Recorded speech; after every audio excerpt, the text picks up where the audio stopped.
പക്ഷെ എല്ലാ സന്നാഹങ്ങളും ഒരുങ്ങിക്കഴിഞ്ഞു. പക്ഷെ ഞാൻ മനസ്സിലാക്കുന്നത് 2 മണിയോടെ മാത്രമാണ് ഈ ഉത്തരവ് ഇറങ്ങുകയുള്ളൂ എന്നാണ് നേരത്തെ നമുക്ക് ലഭിച്ച വിവരം. ഇപ്പോൾ മാനന്തവാടി ലിറ്റിൽ ഫ്ലവർ സ്കൂളിൻ്റെ ടൗണിൻ്റെ നടുക്കുള്ള ലിറ്റിൽ ഫ്ലവർ UP സ്കൂളിൻ്റെ കോമ്പൗണ്ടിലാണ് ഞാൻ ഉള്ളത്.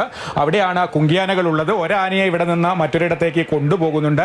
2 കുങ്കിയാനകളിൽ ഒന്ന് ഇവിടെയുണ്ട്. ഈ കുന്നിന് ഞാനിപ്പോൾ നിൽക്കുന്നത് ഒരു കുന്നിന് മുകളിലാണ് ഈ സ്കൂളുള്ളത്. ഇതിൻ്റെ മറുവശത്താണ് ഈ ആന നേരത്തെ ഉണ്ടായിരുന്ന ആ ചതുപ്പ് പ്രദേശമുള്ളത്. അവിടെ നിന്ന് ആന നീങ്ങിയെന്നാണ് രാഹുൽ തുടരുന്നുണ്ടെന്ന് ഞാൻ വിചാരിക്കുന്നു. രാഹുൽ, ആന ഇപ്പോഴും ഒരു സ്ഥലത്ത് നിന്ന് മറ്റൊരു സ്ഥലത്തേക്ക് നടന്ന് നീങ്ങിക്കൊണ്ടിരിക്കുകയാണ്. ആന വീടുകൾക്കിടയിലൂടെ നടന്ന് നീങ്ങി ഇപ്പോൾ വീണ്ടും നമ്മൾ നേരത്തെയൊക്കെ പറഞ്ഞിരുന്ന ആ വാഴത്തോട്ടത്തിലേക്ക് എത്തിയിട്ടുണ്ട് എന്നതാണ്. അതിനു മുൻപ് ഇവിടെ മണ്ണിലൊരു കുളിയൊക്കെ പാസ്സാക്കിയതിന് ശേഷമാണ് ആ വാഴത്തോട്ടത്തിലേക്ക് ഇറങ്ങിയിട്ടുള്ളത്.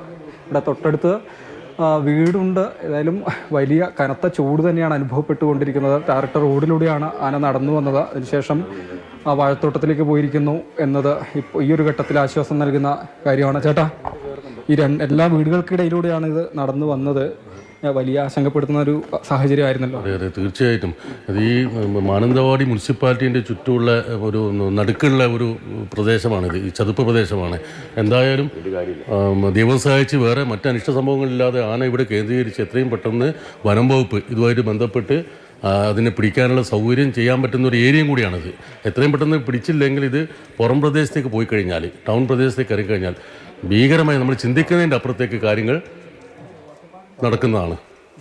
അവിടുന്ന് വാഴ ഒടിച്ച് ഭക്ഷിക്കുകയാണ്. അതെ അതെ, അത് വാഴത്തോട്ടം ഉള്ളതുകൊണ്ട് പിന്നെ അവിടെ തണലുള്ളതുകൊണ്ടാണ് ചതുപ്പ് പ്രദേശമാണ് ആന അവിടെ കേന്ദ്രീകരിച്ചിരിക്കുന്നത്. പക്ഷേ ഏത് നിമിഷം ആന എന്ത് ചെയ്യും, പുറത്തേക്ക് വരും. എത്രയും പെട്ടെന്ന് അതിന് രാവിലെയൊക്കെ ഇവിടെ ആയിരുന്നു. രാവിലെ മുതൽ ഒരു 3 മണിക്കൂറോളം ഇവിടെ നിന്നു. പക്ഷെ ഇവിടെ നിന്ന് ഇറങ്ങി ആ വീടുകൾക്കിടയിലൂടെയൊക്കെ നടന്നല്ലോ. തീർച്ചയായും കുട്ടികളും സ്ത്രീകളും അടക്കമുള്ള ആളുകൾ പെട്ടെന്ന് അവരെന്നെ ഭയപ്പെടേണ്ട അവസ്ഥയിലാണ് ഇപ്പോൾ ഉള്ളത്. കാര്യങ്ങൾക്കൊരു തീരുമാനം 5 മണിക്കുള്ളിൽ ആയില്ലെങ്കിൽ ഇത്രയും വലിയൊരു ടൗണിലേക്ക് ആന ഇറങ്ങിയാലുള്ള സ്ഥിതി ചിന്തിക്കുന്നതിനപ്പുറമായിരിക്കും. അതിനൊക്കെ അപ്പുറം ഇവിടെ ഇരുന്നിട്ട് ആനയെ തത്സമയം കണ്ടുകൊണ്ടിരിക്കുകയല്ലേ? അതെ അതെ അതെ, തീർച്ചയായും. നമ്മൾ ഇങ്ങനത്തെ ഒരു ടൗണിൽ ആദ്യമായിട്ട് ഒരു കാട്ടാന വരിക എന്ന് പറയുന്നത് മാനന്തവാടി രണ്ടാമത്തെ പ്രാവശ്യമാണിത്. ഇതിന് മുമ്പ് ഒരിക്കൽ ആന ഇറങ്ങിയിരുന്നു.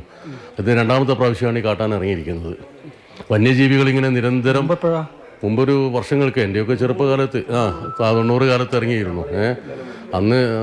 അന്ന് കാലത്ത് ഒരു കുട്ടീനെ കൊല്ലുകയും ചെയ്തു. ആനേനെ വെടിവെച്ച് കൊല്ലുകയാണ് ചെയ്തത് അന്നത്തെ സബ് കളക്ടർ.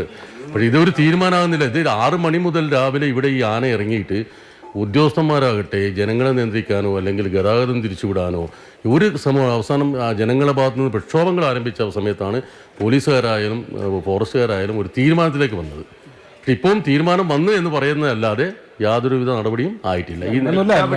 ഉദ്യോഗസ്ഥരൊക്കെ പെടുകയാണ്, നമ്മൾ കാണുകയാണ്. റിസോർട്ടിലിരിക്കുന്നുണ്ട് എല്ലാവരും ഉദ്യോഗസ്ഥന്മാർ റിസോർട്ടിലിരിക്കുകയാണ്. പക്ഷെ ഒരു നടപടി വേണ്ടേ? ഇത് 5 മണിക്കുള്ളിൽ എന്തെങ്കിലും ചെയ്യണ്ടേ? ഇരുട് പരക്കുന്നതിന് മുമ്പേ കാര്യങ്ങൾ നടപ്പിലാക്കണ്ടേ? നടപ്പിലായില്ലെങ്കിൽ സ്ഥിതി എന്തായിരിക്കും? രാത്രി കാലങ്ങളായി കഴിഞ്ഞാൽ ഇത് മറ്റൊരു രീതിയിലേക്ക് ആർക്കും ആരെയും കൺട്രോൾ ചെയ്യാൻ പറ്റാത്തൊരു അവസ്ഥയിലേക്ക് പോകും. അപ്പൊ തീർച്ചയായും എത്രയും പെട്ടെന്ന് ഒരു നടപടി ഗവൺമെന്റിന്റെ ഭാഗത്ത് ഉണ്ടാകണമെന്നാണ് എനിക്ക് ഇതിനെപ്പറ്റി പറയാനുള്ളത്. സർക്കാർ സംവിധാനം രാവിലെ 6 മണി മുതൽ ഈ കാട്ടാന ഭീകര അന്തരീക്ഷത്തോടുകൂടി നടക്കുന്ന വീട് കുട്ടികളൊക്കെ ഉള്ളത് ഒരു ടൗണിലുള്ളത്. പക്ഷേ സർക്കാരിന്റെ സംവിധാനത്തിൽ അപാകതയുണ്ട്. എത്രയും പെട്ടെന്ന് ഈ ആനയെ തളച്ച് അല്ലെങ്കിൽ അതിന് മയക്ക് വെടിവെച്ച് കാട്ടിലെത്തിക്കണം എന്നുള്ളതാണ്. നമുക്കറിയാം മാനന്തവാടി ടൗൺ എന്ന് പറഞ്ഞാൽ കണ്ടമാനം ആളുകൾ തിങ്ങിപ്പാർക്കുന്ന ഒരു ഏരിയയാണ്. അപ്പൊ അതുകൊണ്ട് ഒരു ഭീകര അന്തരീക്ഷത്തിലാണ് ഇപ്പോൾ നമ്മൾ ജനങ്ങളുള്ളത്. എത്രയും പെട്ടെന്ന് സർക്കാർ ഉദ്യോഗസ്ഥന്മാർ കണ്ണു തുറന്ന് ആനയെ കാട്ടിലെത്തിക്കാൻ വേണ്ട നടപടികൾ സ്വീകരിക്കണം.